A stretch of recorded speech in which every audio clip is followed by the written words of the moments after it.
All of us know what are circles because they are all around us. But let's learn a lot more about circles in this particular session. So if I ask you a question, what are the different ways of getting a circle? Simplest way of getting a circle is you take a line, just rotate the line, so we get a circle like that. Now, if you define, so what is a circle? A circle, as you can see here, is a set of all the points in a plane which are at a fixed distance, because all these points are at a fixed distance from the central point. So, it is a set of all the points in a plane which are at a fixed distance from a fixed point. Now, this fixed point is called the center of the circle, and the fixed distance is called the radius of the circle, as all of you know.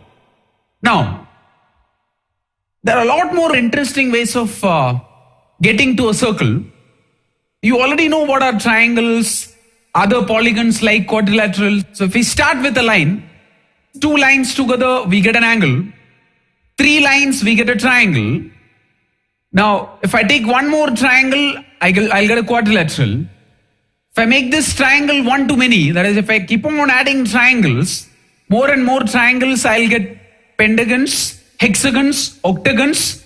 And if I do this infinite number of times, I'll get a circle. So circle can be taken as the last polygon if you are considering triangle as the first polygon. So triangle to a circle, how are they connected? In simple terms, we can say that they are connected like one to many. Triangle to a circle is one to many, because if you put infinite number of triangles together, we'll end up getting a circle. Now, same circle, just to make you think further, same circle if I cut, if I straighten it out, I get a line. And that's where we started from, right? So line can be taken as a circle with infinite radius, that is if you stretch your imagination, and circle can be taken as a polygon with infinite lines or infinite sides. So, and circles are very easy to understand. The properties of circles are very interesting. They are all interrelated. So even though I'll discuss a lot of properties as part of this session, you're going to find this session as easy as any of the other sessions in geometry. Now, take a circle. As you can see, this circle will divide the plane on which it lies into 3 parts. And it's called exterior of the circle, and interior of the circle.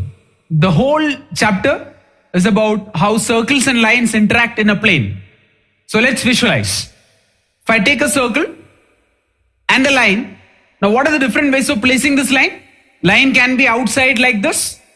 If I push this up, where it's touching the circle at just one point, it's called a tangent. If I push this up further, where it's cutting the circle at 2 points, it's called a secant. But this line segment within the circle is called a chord. Now if I push this up further, where it's passing through the center, where the chord is taking its maximum length, it's called a diameter.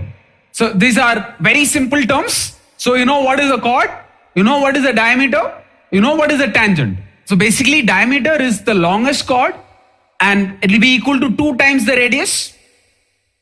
Next we will see now a piece of a circle between the 2 points is called an arc. So if I take this particular circle, if I take these 2 points, this is called a minor arc and this is called a major arc. PQ is the chord here. Now when PQ is the diameter, both minor arc and the major arc, both will become semicircles. Now length of the complete circle is called the circumference. If you try understanding more about circumference, now what is the circumference of a circle in terms of radius? It's 2 pi into radius. That's why it's 2 pi r if you take r as the radius. Now if you want to visualize what is circumference, if I take a circle like this, cut the circle, straighten this out, length of this line will be 2 pi r. This is the circumference. One more interesting way of looking at this will be, you can take a circular wheel with radius 1. Now, this radius, if it's perpendicular with the ground, let me name this as PQ. Just push the wheel. So the wheel will rotate. By the time it completes one rotation, where PQ is at the same position again, that is at 90 with the ground, 90 degree with the ground. And if you measure this particular distance, it will be 6.28 into 1. That's why it will be 6.28 meters. So that's how we can visualize the circumference. Now, if you, from this, you can explain pi actually, because 2 pi r is the circumference.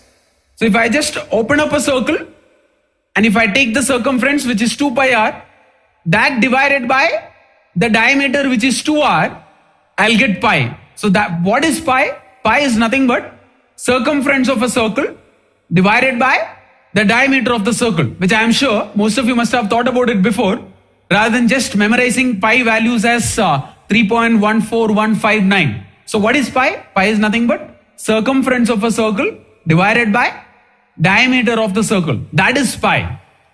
So I am sure all of you know the pi value at least up to 2 digits, which is 3.14, which is required when you are solving questions. Now let's understand segments and sectors. What is the difference between segments and sectors? So if I take a circle and if I take a chord here, the region between arc and the chord, this is called a segment. This is a minor segment and this is a major segment. Now, in the same circle, this arc, if I combine with 2 radii, this region is called a sector. This is a minor sector and this is a major sector. So, since you visualized, you can clearly differentiate between segments and sectors. Just to put all these names in a single screen so that you know that it's very simple. This is just revision. Take a circle.